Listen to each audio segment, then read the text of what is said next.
We've met some of the key players in this new Gilded Age, and you have to wonder, beyond all the money, what's their secret sauce?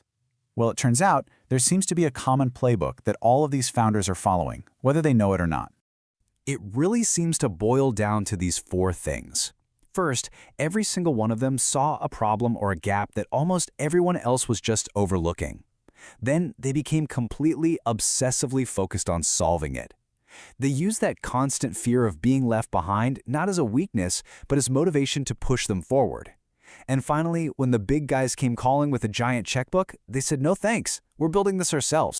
And you can really see this "see the gap" idea in every one of their stories, right? Srinaval saw that search was broken.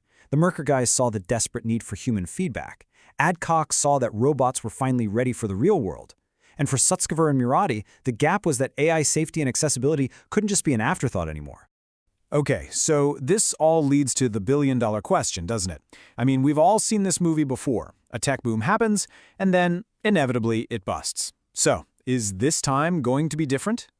Are these companies the real deal, or are they just a house of cards waiting for one big gust of wind to knock it all down? It's a high-stakes game for sure. History tells us that some of them will probably crash and burn, but others could become the next Google or the next Amazon, the fundamental building blocks of our lives for decades to come. Look, the AI revolution is here. Let's be really clear about that. There is no turning back now. So the real question isn't if it will change our world, but how. Can we trust the people who are leading this charge? We've just met some of them. And now, really, it's up to them to decide what kind of future we're all going to live in.